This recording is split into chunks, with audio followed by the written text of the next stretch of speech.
तो भक्ति का अर्थ होता है सेवा करना। ध्यान से सुनना, कल जो लोग नहीं आए होंगे उनके लिए। तो भक्ति का अर्थ होता है सेवा करना। सेवा आप कब करोगे? जब आपके अंदर ज्ञान आ जाए और वैराग्य आ जाए। तो सेवा के लिए ज्ञान वैराग्य की क्यों आवश्यकता है? ज्ञान क्यों? कि इतना अंदाजा होना चाहिए कि लाल पीला पहन के जो मेरे दरवाजे पर आया है चंदन टीका लगा के, कहीं पॉकेट मार तो नहीं है। यह पहचानने के लिए ज्ञान होना चाहिए। वैराग्य, सेवा के लिए वैराग्य क्यों जरूरी है? इसलिए कि आप 10 रुपया दान दे रहे हो और मन में क्या इच्छा है कि ये पैसा रह जाता ना तो कल सब्जी के काम में आ जाता।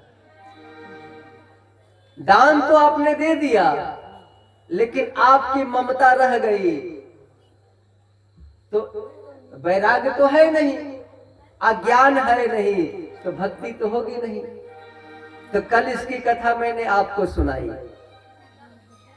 एक बुढ़िया थी, ऐसे समझो,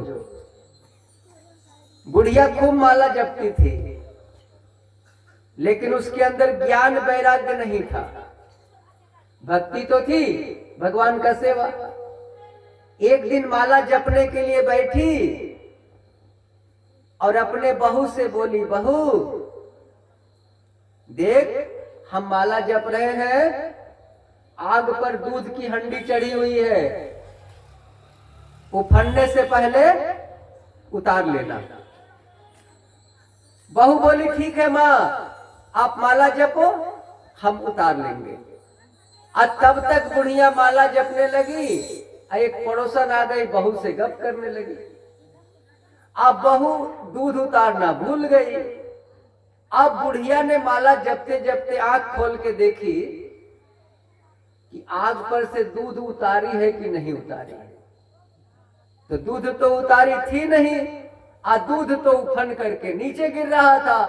अब तो बुढ़िया का पारा गर्म हो गया।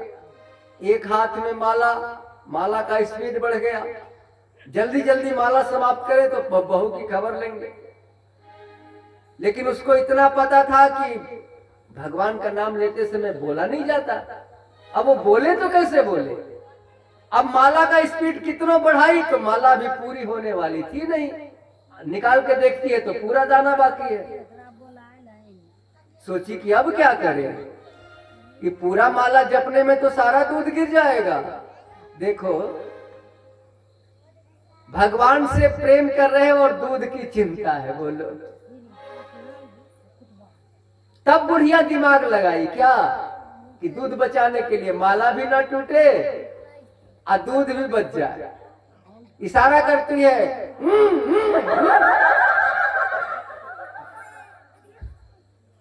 अब बोलो ये पूजा भी कोई पूजा है? क्या होता है, 1 किलो दूध गिर जाता।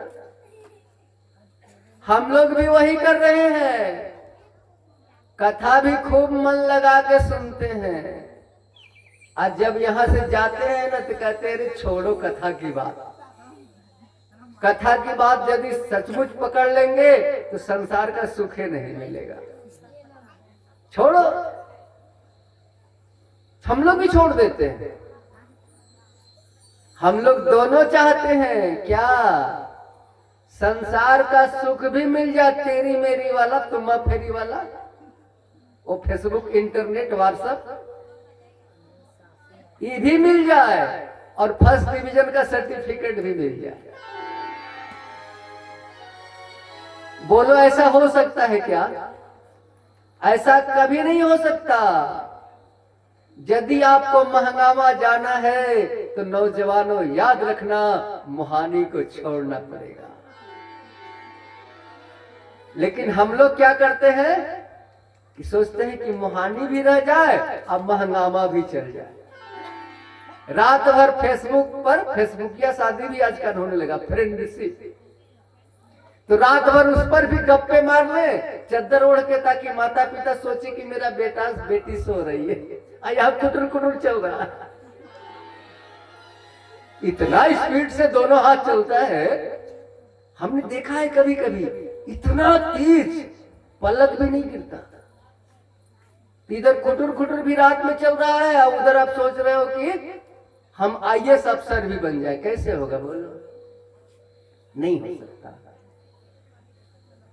इसीलिए भक्ति के लिए ज्ञान वैराग्य की आवश्यकता है। कल मैंने चर्चा किया। दूसरी चर्चा मैंने कल भागवत में की। क्या किया कि यदि महापापी मनुष्य है, पाप करते करते मर गया, श्राद्ध पिंडदान से मुक्ति नहीं हुई, तो अपने पिता के नाम से भागवत की कथा करा दो, उसकी मुक्ति हो जाएगी। कल मैंने कथा सुनाई आपको, गया श्राद्ध सते नापी मुक्तिर में न भविष्यति। आनी धुंधकारी क्या बोला अपने छोटे भाई से? वो आत्मदेव की कथा धुंधली वाली कल मैंने सुनाई। धुंधकारी बोला, भैया हम नंबर 1 के पापी हैं, 100 बार भी हमारा गया में पिंडदान देगा तब भी हमारी मुक्ति नहीं होगी। देखो, भागवत की कथा से आसानी से मुक्ति हो जाएगी। शर्त एक ही है कि कथा व्यास को चुन करके लाओ। कल मैंने निवेदन किया था कि व्यास को लाते समय ध्यान रखो, उसका पूरा हुलिया सर्टिफिकेट पता करो, उसके घर पे जाके पूरा हुलिया, टोला मोहल्ला में पूछो कि ये कैसा वक्ता है, इसका नेचर सिग्नेचर कैसा है।